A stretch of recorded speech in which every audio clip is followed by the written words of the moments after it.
Ada kesempatan bagi kami untuk mendengar firman-Mu. Pakai hamba-Mu untuk bisa menyampaikan seperti yang Kau kehendaki, dengan sederhana, mudah dimengerti, dengan benar, supaya setiap kami, baik hamba-Mu maupun setiap kami yang mendengar, diberkati Tuhan. Jauhkan kami dari gangguan yang bisa menyebabkan fokus kami, perhatian kami terganggu. Tuhan juga yang menghalau segala kuasa kegelapan yang ingin mengambil kebenaran firman-Mu. Kami ingin menyiapkan hati kami ya Tuhan, bagaikan tanah yang subur, sehingga ketika benih firman-Mu jatuh, itu bertumbuh, bahkan berbuah-buah lebat. Terima kasih Tuhan, kami serahkan waktu kami untuk mendengarkan firman-Mu ini sepenuhnya ke dalam tangan pimpinan, pertolongan, dan kuasa Tuhan. Di dalam nama Yesus Kristus, Tuhan dan Juru Selamat kami yang hidup, kami bersyukur, berdoa, memohon semua ini. Amin. Shalom. Selamat pagi Bapak Ibu yang dikasihi Tuhan. Bagaimana kabar saudara? Baik, puji Tuhan. Ada yang tidak baik ya, yang sakit. Jadi saya pikir mungkin sekarang ini separohnya ya nggak hadir karena sakit. Kemudian sebagian juga sedang KKN ya, KKN. Jadi ya, tetapi seberapa yang hadir kita tetap semangat. Amin. Puji Tuhan ya, harus tetap semangat ya. Walaupun akhir-akhir ini saya melihat ya, ada banyak orang letih lesu, berbeban berat di mana-mana ya. Saya baru pulang cuti minggu lalu, maksud saya sama keluarga mau refreshing. Baru hari pertama saudara, kami mendarat di, mau ketemu mertua ya di Bali. Hari pertama baru mendarat sudah ada kabar duka ya. Ternyata kakak ipar saya atau anso saya itu meninggal ya. Saya pikir masih cukup muda ya, 62 tahun, tapi Tuhan bilang sudah selesai. Jadi baru mendarat, besok paginya saya berangkat lagi ya ke Bandung, karena mereka tinggal di Bandung, kebanyakan saudara saya tinggal di Bandung.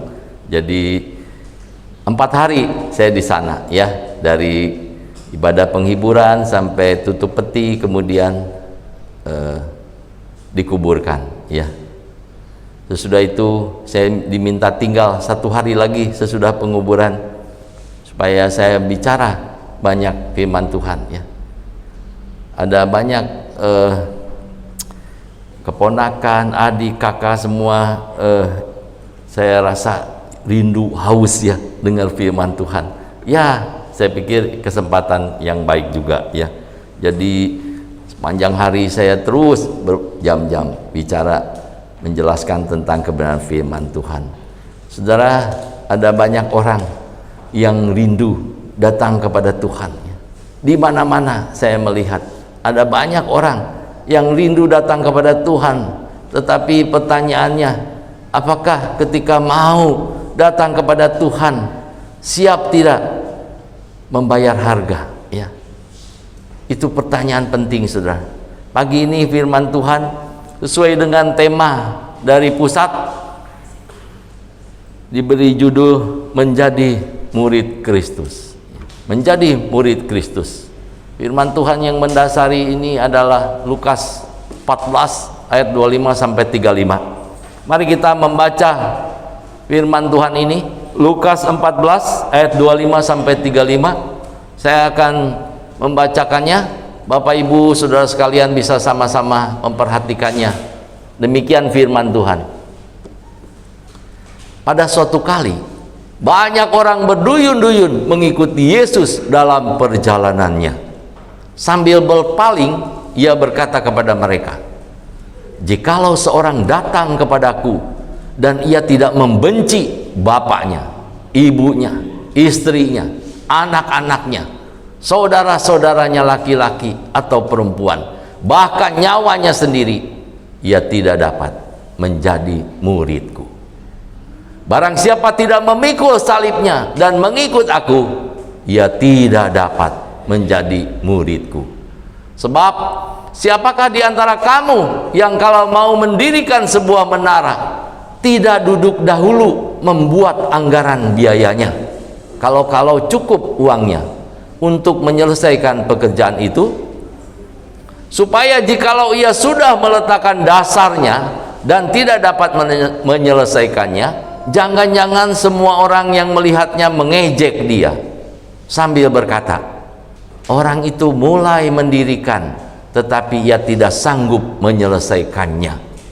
Atau raja manakah yang kalau mau pergi berperang melawan raja lain tidak duduk dahulu untuk mempertimbangkan apakah dengan 10.000 orang ia sanggup menghadapi lawan yang mendatanginya dengan 20.000 orang?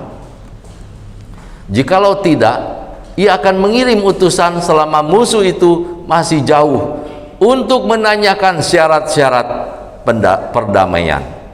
Demikian pula lah tiap-tiap orang di antara kamu yang tidak melepaskan dirinya dari segala miliknya tidak dapat menjadi muridku.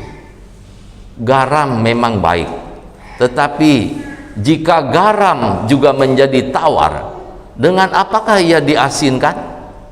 Tidak ada lagi gunanya, baik untuk ladang maupun untuk pupuk, dan orang membuangnya saja.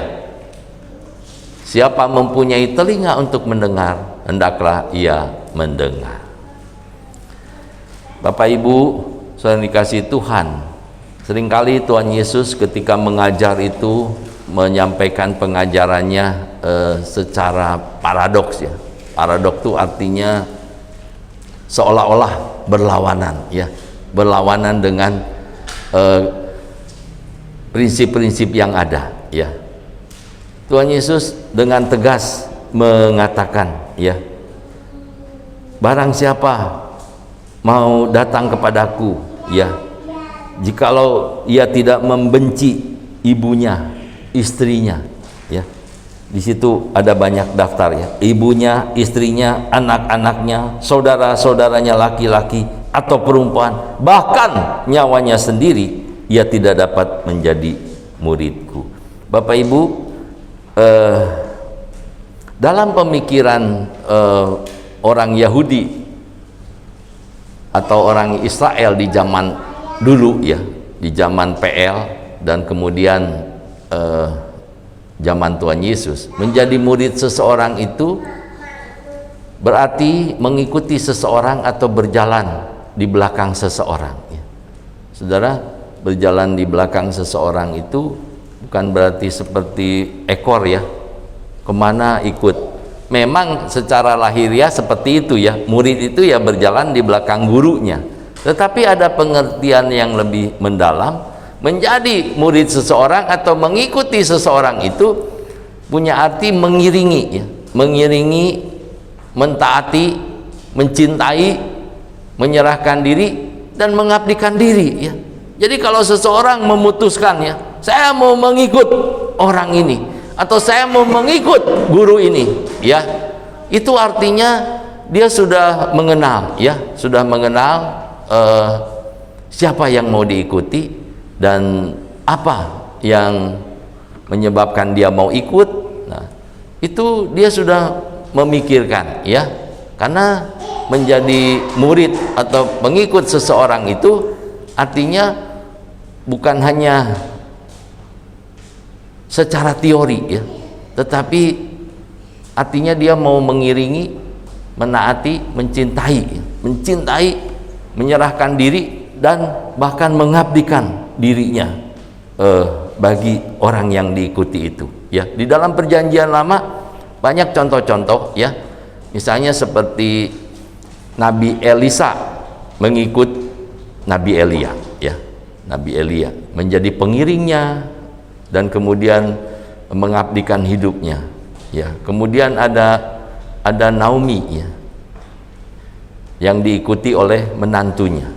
Ketika anaknya laki-laki meninggal, menantunya ada dua ya, dan yang satu meninggalkan Naomi, tidak mau ikut Naomi, tetapi yang satu yang namanya Ruth mau ikut terus mertuanya ini atau Naomi ini ya.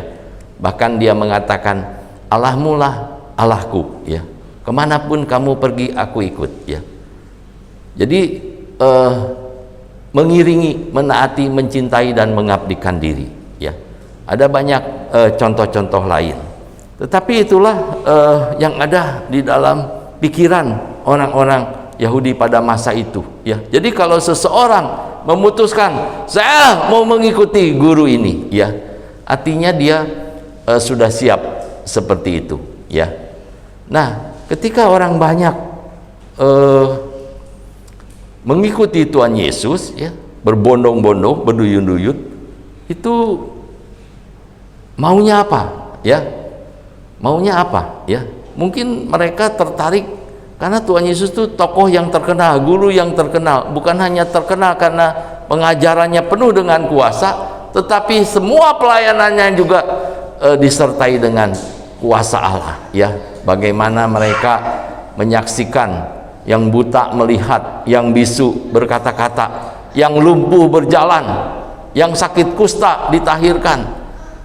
5.000 orang, tidak termasuk laki-laki, tidak termasuk perempuan dan anak-anak, diberi makan oleh Tuhan Yesus dari 5 roti dan 2 ikan ya. Karena mujizat-mujizat yang luar biasa ya. Tuhan memberkati 5 roti 2 ikan itu sehingga mampu memberi makan paling tidak belasan ribu orang di situ ya. Karena di situ dikatakan 5.000 orang laki-laki, tidak termasuk perempuan dan anak-anak. Jadi luar biasa sekali. Apakah karena itu saudara, orang-orang banyak mengikuti Tuhan Yesus? Kemanapun Tuhan Yesus pergi, selalu dikerumuni orang ya. Karena orang rindu menjadi pengikut Tuhan, tetapi Tuhan menantang setiap orang yang mau datang kepada Dia ya. Tuhan Yesus mengemukakan syarat-syarat atau harga yang harus dibayar oleh seseorang yang mau menjadi muridnya ya. Di dalam bacaan kita tadi saudara, saya melihat paling tidak ada 3 ya, 3 hal. Ketika seorang datang kepada Tuhan Yesus dan mau menjadi muridnya, Tuhan Yesus mengemukakan syarat-syaratnya. Artinya ada harga yang harus dibayar ketika seseorang mau menjadi murid Kristus. Paling tidak ada 3 hal ya yang diungkapkan Tuhan Yesus. Yang pertama di ayat ke-26 saudara. Ayat 26 dikatakan, jikalau seorang datang kepadaku dan ia tidak membenci bapaknya, ibunya, istrinya, anak-anaknya, saudara-saudaranya, laki-laki atau perempuan, bahkan nyawanya sendiri, ia tidak dapat menjadi muridku. Saya pikir ini syarat yang mutlak ya. Syarat yang mutlak tidak bisa ditawar-tawar. Karena di situ dikatakan tidak dapat menjadi muridku ya. Tidak dapat. Itu kalimat yang tegas ya dari Tuhan Yesus. Saudara, apa maksudnya? Apakah ketika seseorang mau menjadi murid Kristus, menjadi pengikut Dia, kemudian harus membenci bapaknya, ibunya, istrinya, semua ya? Apakah seperti itu? Jangan saudara menangkap ini secara literal ya. Artinya nanti saudara pulang terus membenci orang tua saudara ya, ayah ibu nggak ditanya ya, dibenci, saudara laki-laki, perempuan, semua. Bukan seperti itu saudara. Makanya tadi saya berikan di nats pembimbing nats atau ayat yang sejajar ya pengertiannya dengan ayat ini. Di dalam Matius nats pembimbing tadi dikatakan apa? Jikalau orang mengasihi bapaknya lebih daripadaku, ya, artinya mengasihi bapaknya lebih daripada Tuhan Yesus, ibunya, saudaranya, ya ia tidak layak bagiku, kata Tuhan Yesus, ya, tidak layak bagiku. Kalau di sini tidak dapat menjadi muridku, artinya ketika seseorang memutuskan mau menjadi murid Tuhan Yesus, mau mengikut Tuhan Yesus, itu dia harus memutuskan, bukan memutuskan artinya putus hubungannya, tetapi dia harus lebih mengutamakan Tuhan Yesus daripada yang lain. Saudara, di dalam hidup seseorang itu mesti ada ikatan kasih, ya, ikatan kasih dengan banyak pribadi, ya.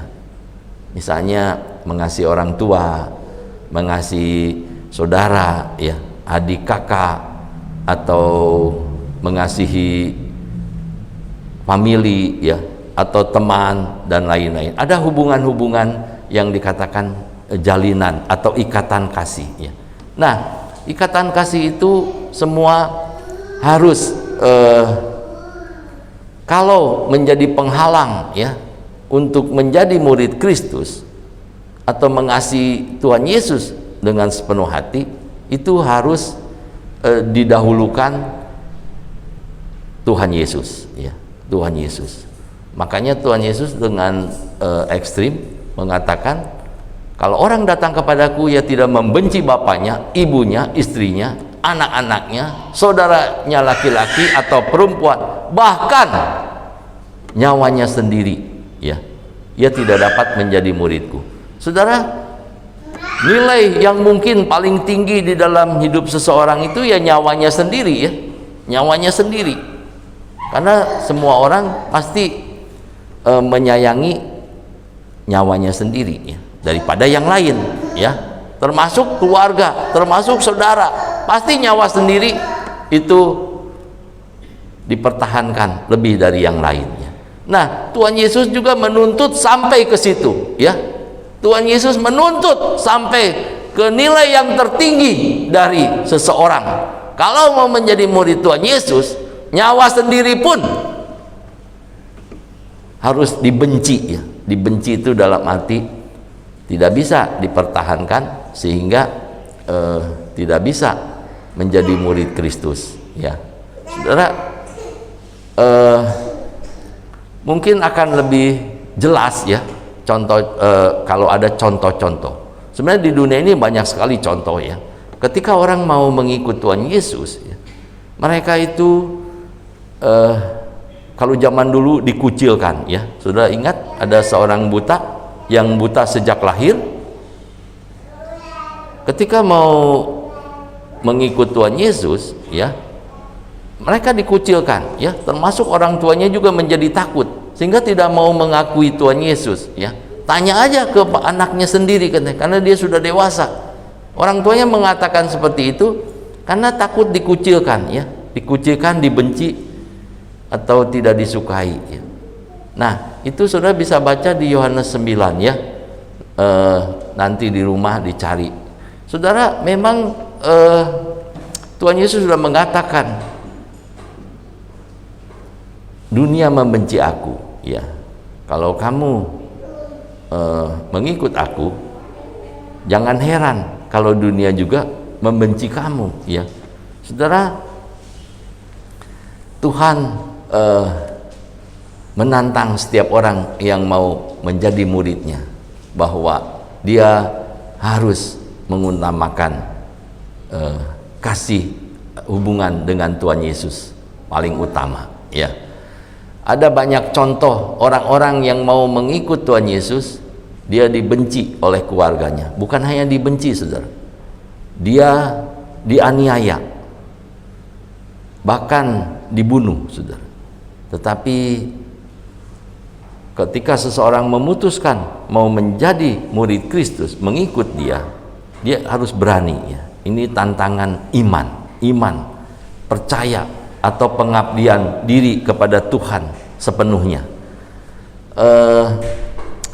Ada satu tayangan, tapi tidak bisa ditayangkan karena kesaksian ini panjang sekali. Nanti saudara baca saja atau saksikan saja di rumah ya, di YouTube saudara bisa cari. Mungkin covernya saja bisa ditayangkan ya saudara. Ini saudara bisa baca sendiri. Nanti cari aja di YouTube, ketik aja judul itu, nanti saudara akan temukan, dan panjang sekali ya, kalau nggak salah 3 jam lebih. Tetapi saya sudah menyaksikan itu, bagaimana seseorang berjumpa dengan Kristus lewat cara yang unik ya, cara yang unik. Dia tidak bisa diyakinkan oleh siapapun ya, bahkan kekasihnya pun tidak bisa meyakinkan dia. Dia punya pacar yang percaya Tuhan Yesus, sedangkan dia tidak ya, bahkan keras ya, karena dia anak seorang tokoh dari keyakinan itu ya, tentang keyakinan saudara-saudara kita, tetangga kita itu. Tetapi di dalam perjalanan waktu ya, Tuhan menampakkan diri lewat mimpi. Berkali-kali dia mimpi. Akhirnya dia memutuskan ingin cari tahu siapa ya yang mendatangi dia di dalam mimpinya ya, dan meyakinkan dia itu. Dia berdebat dengan pacarnya dan berkeras ya, tetapi di dalam perdebatan itu yang dikatakan oleh dia selama 3 hari terus berdebat sampai capek. Akhirnya mereka berdoa bersama, dipimpin oleh pacarnya yang Kristen itu. Mereka menyatakan begini, coba siapa yang bisa atau mau datang kepada kita ya, Tuhanmu atau Tuhanku? Kalau Tuhanmu datang kepadaku, aku akan mengikut engkau, keyakinanmu, katanya. Tetapi kalau Tuhanku yang datang kepadamu, kamu harus percaya. Nah, di dalam perjalanan waktu itu terbukti ya, Tuhan Yesus mendatangi dia berkali-kali, sehingga dia diyakinkan. Singkat cerita, sudah dia mengambil keputusan mau ikut Tuhan Yesus. Tetapi tantangan terbesar itu keluarganya, khususnya orang tuanya, saudara. Ya, dia ini punya seorang anak kecil karena dia pernah gagal di dalam berumah tangga. Dia berpisah dengan mantan suaminya. Dia punya seorang anak kecil umur 4 tahun. Tantangan terbesar, saudara nanti bisa saksikan sendiri bagaimana dia begitu ditentang ya, digampar oleh ayahnya, dan kemudian ketika dia mau pergi ya, dia tetap berkeputusan, saya mau pergi ikut Tuhan Yesus. Ditentang dan kemudian dia berkeras, kalau kamu mau pergi, pergi sajalah, daripada memalukan keluarga, hancur keluarga kita, apa jadinya kalau kamu seperti itu. Tetapi wanita ini tetap dengan pendiriannya. Kemudian dia berkemas ya, mau pergi bersama anaknya, tetapi terakhir tidak boleh anaknya dibawa ya. Kalau kamu mau pergi, pergi saja sendiri. Saudara, anak satu-satunya yang dia kasihi ya, bagaimana dia bisa berpisah? Pasti anaknya yang masih kecil itu pasti menangis terus-menerus. Akhirnya dia akalin ya, suruh beli dulu kue atau jajanan, dan sementara anaknya pergi dibawa oleh saudaranya, dia pergi sendiri, saudara. Pergi dengan tas yang isinya baju, dia tidak bawa uang seperak pun, saudara. Dia melangkah keluar rumah ya. Ketika dia sampai gerbang baru terpikir, saya mau kemana ya? Seperti itu, saudara. Jadi dia menangis dan berdoa kepada Tuhan Yesus. Tuhan Yesus, kalau engkau yang memanggil aku, Tuhan tolong ya. Dia berjalan terus, saudara. Di tengah jalan dia telepon pacarnya itu ya. Saya sekarang sudah berjalan meninggalkan keluarga. Pacarnya itu juga tidak punya uang, saudara, ya, lagi pula jauh, ya, di luar pulau. Jadi kita berdoa saja, berdoa seperti itu. Saudara, di tengah jalan ditelepon bapaknya, saudara. Ini anaknya nangis terus, katanya, gimana ini? Saudara, hancur hatinya, saudara. Bagaimana ya? Tapi dia menegarkan hatinya. Dia terus berjalan, saudara, ya. Karena dia tidak mau ada di tengah-tengah orang yang tidak menyukai dia, yang begitu sinis dan marah, ya. Akhirnya dia bertekad tetap mau ikut Tuhan Yesus. Saudara, yang ingin saya sampaikan adalah, ya, dia bisa memilih Kristus, ya, karena dia begitu yakin, percaya, dan dia mau tetap ikut Kristus walaupun dia kehilangan keluarganya, orang tuanya, bahkan anaknya, saudara, karena anaknya itu ditahan oleh orang tuanya, tetapi dia tetap bertekad. Nah, ini mungkin yang dimaksud oleh Tuhan Yesus, ya. Barang siapa datang kepadaku, ia tidak membenci bapaknya, ibunya, saudaranya laki-laki, perempuan, anaknya, bahkan nyawanya sendiri, ia tidak dapat menjadi muridku. Bapak Ibu yang dikasihi Tuhan, itulah tantangan Tuhan Yesus, ya, ketika seseorang mau datang kepada Tuhan Yesus menjadi muridnya. Yang kedua, saudara, di sana dikatakan di dalam ayat yang ke-27, ya.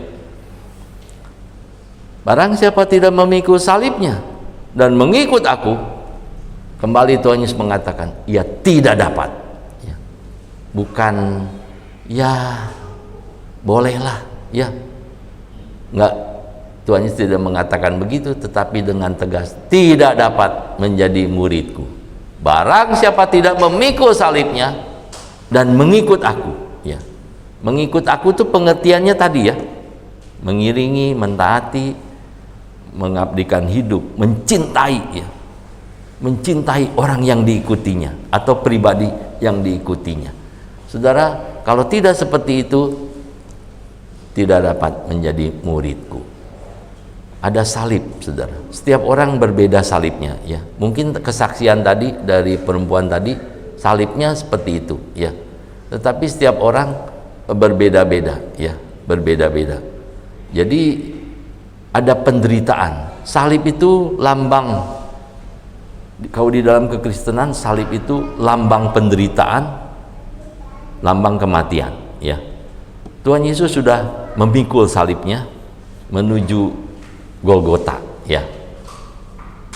Dan Tuhan Yesus sudah menyerahkan segalanya di atas kayu salib, bahkan mati bagi dosa manusia. Saudara, setiap kita yang mau mengikut dia, menjadi muridnya, dituntut untuk memikul salibnya dan mengikut aku. Artinya mengikuti jejak Tuhan Yesus, ya. Ketika seseorang mau mengikut Tuhan Yesus, hitung dulu, saudara, ya, saya bisa nggak bertahan sampai pada kesudahannya, ya. Tuhan Yesus di bagian firman Tuhan yang lain, ketika dia berkhotbah tentang akhir zaman, Tuhan Yesus mengatakan di Matius 24 ayat 13, barang siapa bertahan sampai pada kesudahannya, ia selamat. Saudara, mengikut Tuhan Yesus tidak boleh setengah jalan, saudara. Menjadi murid Tuhan Yesus tidak bisa separuh-separuh, ya, setengah jalan. Artinya beberapa tahun atau beberapa waktu kemudian tidak lagi menjadi muridnya. Tidak bisa seperti itu, saudara. Makanya Tuhan Yesus di ayat-ayat berikutnya mengemukakan perumpamaan, ya. Siapa di antara kamu yang ingin membangun menara, ya, tetapi tidak hitung dulu anggarannya, cukup nggak? Jangan-jangan baru bikin pondasinya, terus tidak punya kemampuan lagi untuk menyelesaikan. Nanti diejek orang, ya, dipermalukan orang. Nah, kemudian perumpamaan kedua, atau raja manakah, ya, kalau mau perang dengan raja lain, Hitung dulu kekuatannya. Apakah dengan 10.000 pasukan mampu melawan raja lain yang punya kekuatan 20.000 pasukan? Ya. Kalau kira-kira nggak mampu, ya utus orang, tanyakan syarat-syarat perdamaian seperti apa. Nah, itu perumpamaan itu ya, baik membangun menara maupun raja yang pergi berperang, itu melukiskan bahwa seseorang itu harus memikirkan, mempertimbangkan, hitung dulu ya, hitung dulu kekuatannya. Kalau seseorang memutuskan, saya mau ikut Tuhan Yesus, saya mau menjadi muridnya, dipikirkan, dipertimbangkan. Jadi bisa nggak ya sampai selesai ya, sampai akhir mengikut Tuhan Yesus itu ya. Nah, itu gambaran dari tantangan Tuhan Yesus ya.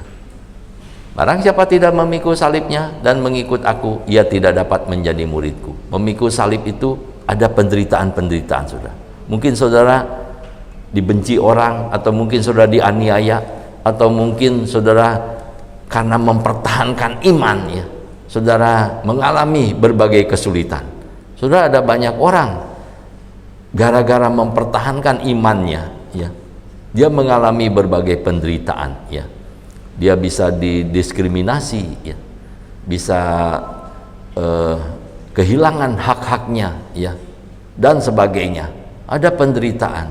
Belum lagi kalau seseorang bersaksi tentang Tuhan Yesus, dia akan mengalami tantangan ya, mungkin dikucilkan, dibenci, bahkan dianiaya. Menjadi saksi Tuhan, beritakan nama Yesus ya. Saudara, pikul salib, lambang penderitaan atau kematian ya. Siap nggak? Siap nggak seseorang ketika mau menjadi murid Tuhan Yesus dengan harga ini ya? Kemudian mengikut Tuhan Yesus itu mengikuti jejaknya, saudara. Saudara harus memiliki sifat karakter seperti Tuhan Yesus. Kalau saudara mau tahu bagaimana Tuhan Yesus menjalani kehidupan di dunia ini, baca saudara Injil-Injilnya. Ada 4 Injil. Bagaimana apa yang dikerjakan Tuhan Yesus, apa yang dikatakan, apa yang diajarkan dan dilakukan Tuhan Yesus. Kita harus mengikuti jejaknya, saudara. Apakah saudara siap menderita seperti yang Tuhan Yesus alami ya? Rasul Paulus sebagai pengikut Kristus, dia sudah mengalami berbagai hal ya, yang beberapa waktu lalu pernah saya sampaikan atau khotbahkan di sini. Bagaimana Rasul Paulus itu berkali-kali ya hampir kehilangan nyawanya, dianiaya, dilempari batu, disesah, kemudian mengalami bahaya penyamun, binatang buas dan lain-lain ya. Tetapi akhirnya bukan kebahagiaan, saudara. Dia mati di penggal pedang ya, betul-betul mati karena mengikut Tuhan ya. Saudara, barang siapa tidak memikul salibnya dan mengikut aku, ia tidak dapat menjadi muridku ya. Yang ketiga, saudara, Tuhan Yesus mengungkapkan di ayatnya yang ke-33, demikian pula lah tiap-tiap orang di antara kamu yang tidak melepaskan dirinya dari segala miliknya. Kembali Tuhan Yesus mengatakan tidak dapat menjadi muridku ya. Jadi ada 3 kali Tuhan Yesus mengatakan tidak dapat menjadi muridku, tidak dapat menjadi muridku, tidak dapat menjadi muridku. Kalau harga atau pengorbanan yang ditawarkan Tuhan Yesus kita tidak sanggup ya, kita tidak sanggup memenuhinya ya. Yang ketiga ini dikatakan tidak melepaskan dirinya dari segala miliknya. Saudara, apa yang saudara miliki, apa yang saudara sukai ya. Saudara, ada banyak orang punya kekasih hati ya, kalau mau dikatakan kekasih hati, maksudnya tuh mungkin bisa kesukaan-kesukaan, hobi-hobi, atau kesenangan-kesenangan ya, atau tujuan-tujuan hidup ya. Mungkin kalau waktu kecil tuh kita sering ditanya mau jadi apa, cita-cita apa, punya impian apa, ya. Ya ada banyak orang semua mengejar impiannya, ya. Semua orang mengejar impiannya atau apa yang disukainya, ya, disukainya. Saudara, di tengah-tengah zaman sekarang, ya, di era digital ini, ada banyak orang punya dunianya sendiri, ya, punya dunianya sendiri, punya kenikmatan atau keasikannya sendiri, ya. Dan firman Tuhan mengatakan di akhir zaman ini, ya, kasih kebanyakan orang semakin dingin, ya, karena orang semakin egois, mencintai diri sendiri, mencintai sendiri, menjadi hamba uang, menyombongkan diri, tidak mempedulikan Allah, hidup menuruti hawa nafsu, ya. Secara lahiriah beribadah, saudara, tapi pada hakikatnya memungkiri kekuatannya. Ini adalah yang dinamakan ateis praktis, ya, saudara. Kalau orang beribadah tetapi tidak menyembah Tuhan, bisa nggak? Bisa, saudara, ya. Itu artinya beragama, ya, tetapi tidak bertuhan. Beragama itu kan ya secara ritual begitu saja, ya, ibadah, kalau Kristen minggu ke gereja, ya, seperti itu. Tetapi pada hakikatnya memungkiri kekuatannya. Rasul Paulus mengatakan seperti itu artinya seseorang yang menjalankan ibadah tetapi sebetulnya dia tidak menyembah Tuhan, ya, karena tidak ada takut akan Tuhan, tidak menghormati Tuhan, dan tidak mau melakukan segala perintah-perintahnya. Nah, itu karena egois, ya, karena mencintai diri sendiri, atau mungkin ada kesukaan-kesukaan yang lain, saudara.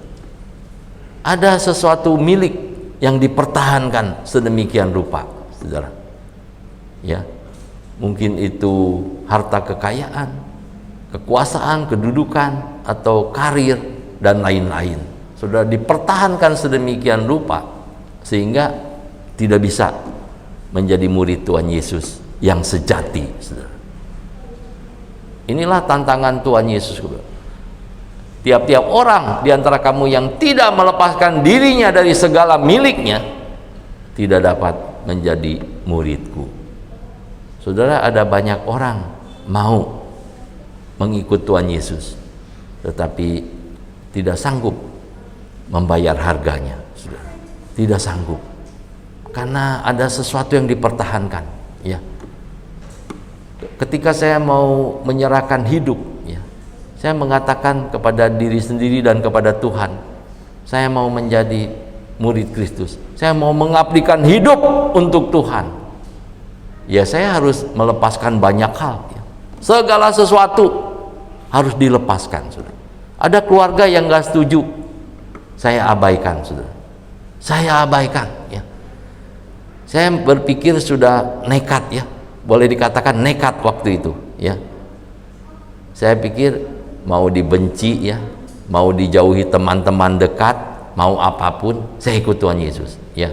Ya, sama seperti kesaksian wanita tadi, ya, melepaskan segala sesuatu, bahkan yang paling saya sukai, atau kalau orang sesuatu yang saya cintai, ya, saya lepaskan, saudara. Semuanya saya lepaskan. Saya melangkahkan kaki. Waktu itu saya ingat sekali tahun 1989, ya, saya mengikrarkan komitmen saya, Tuhan, saya mau mengabdikan hidup kepada Engkau, karena Engkaulah yang menyelamatkan saya. Seharusnya saya tidak memiliki hidup, tetapi sekarang saya hidup di dalam Tuhan, dan hidupku yang kuhidupi sekarang ini oleh karena Allah, ya, seperti Rasul Paulus mengakui itu di dalam Galatia 2:19-20. Hidupku bukannya aku lagi, tetapi Kristus di dalamku, ya. Kalau orang sudah sampai ke pemahaman seperti itu, saudara, apa sih yang dipertahankan? Coba, apa sih yang dipertahankan? Ya, Apa sih sesuatu yang dicintai sedemikian rupa sehingga mengalahkan kasih kepada Tuhan Yesus? Saudara, bukan berarti saudara memusuhi keluarga, membenci atau membuang segala sesuatu, tetapi yang dimaksudkan Tuhan Yesus adalah fokus hidup saudara, tujuan hidup saudara Yesus Kristus, bukan yang lain. Orang kan masih perlu bekerja, makan, minum dan lain-lain, Pak. Ya tidak masalah, tidak masalah. Saya juga masih memerlukan banyak hal di dunia ini, tetapi segala hal itu hanya untuk menopang saya bisa hidup, bisa hidup dan memuliakan Tuhan, bukan dibalik. Tuhan diabaikan, tetapi saya tujuan hidup saya ini. Nah, itu terbalik, saudara. Banyak orang mau datang kepada Tuhan Yesus tetapi tidak siap bayar harganya. Tuhan Yesus dengan tegas mengatakan, tidak dapat menjadi muridku. Kalau seseorang mau menjadi murid Tuhan Yesus, mengikut Tuhan Yesus, ada harga yang harus dibayar. Dengan kata lain, segala sesuatu yang merintangi kita untuk mengikut Dia, untuk menjadi murid Dia, kita harus buang. Kita harus abaikan, kita harus siap melepaskan semua itu untuk menjadi murid Kristus yang sejati. Bapak Ibu, saya yang dikasihi Tuhan, dialah firman Tuhan ini mengingatkan kita, mendorong kita supaya kita mungkin introspeksi dan memikirkan ulang, ketika seseorang memutuskan mau menjadi murid Tuhan Yesus, ada harga yang harus dibayar. Biarlah setiap kita mampu membayar semua harga yang Tuhan tuntut dari setiap orang yang mau mengikut Dia. Mari kita berdoa. Bapa di dalam surga, bersyukur firman-Mu